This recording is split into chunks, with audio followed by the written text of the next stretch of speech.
النهارده إن شاء الله هنتكلم عن حب العشرة. حب العشرة هو الحب اللي بينشأ بين الزوج والزوجة وبيستمر لمدة زمنية طويلة. الحقيقة مفهوم حب العشرة أيضا من المفاهيم المهمة. هذا النوع من الحب طبعا بيوطد العلاقة بين الزوج والزوجة. عايزة أقولك إن في أنماط تانية من الحب زي الحب الرومانسي، بس عايزة أقولك برضو إن مش كل العلاقات بتقوم على الحب الرومانسي. حب العشرة حب عميق.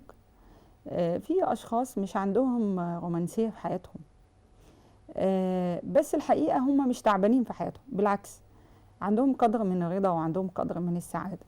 ليه؟ لأن حب العشرة بينطوي على معاني عميقة.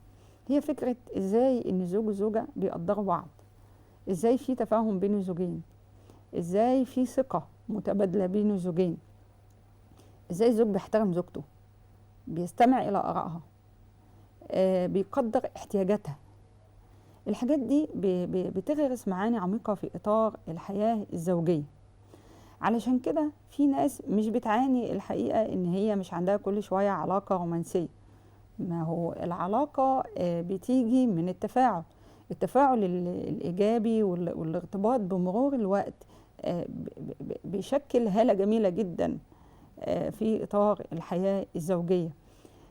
لكن أنماط الحب التانية اللي في بعض الأشخاص يقولك لا أنا بعاني، أصل أنا مش عندي حب رومانسي. فتيجي تسأله تلاقيه الحقيقة أن هو مش في معاناة ولا حاجة، بالعكس هو عنده حاجات تانية لطيفة، بس هو مش قادر يبقى فوكس عليها ومش قادر يحس بيها. لو قعد مع نفسه شوية هيحس ان في معاني لطيفة جدا في اطار حياته الزوجية.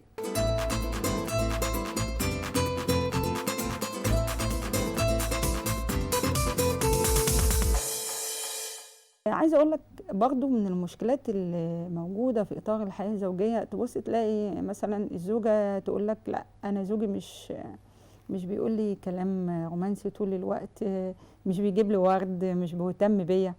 الحقيقة هي الحياة مش كلها الرومانسية ومش كلها الورود والحاجات الجميلة، خاصة انت عندك ضغوط كتيرة جدا محاطة بالأسرة في الوقت الحالي.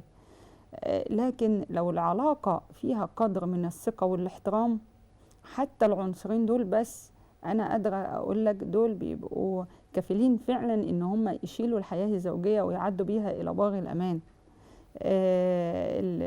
الحب العشرة الحقيقة رابط قوي جدا في إطار الحياة الزوجية، والعلماء اهتموا بدراسته. العالم ستيرنبرج الحقيقة اهتم بدراسة هذا النوع من الحب، والحب ده بيندرج تحت بند الحميمية، حميمية العلاقة الزوجية. العلاقة الزوجية اللي فيها حميمية فيها مكاشفة، فيها إفصاح، فيها نوع من القرب، فيها نوع من المودة. وده طبعا مطلوب في الوقت الحالي اللي فيه معاناة كتيرة جدا بتعانيها الأسرة والأبناء أيضا.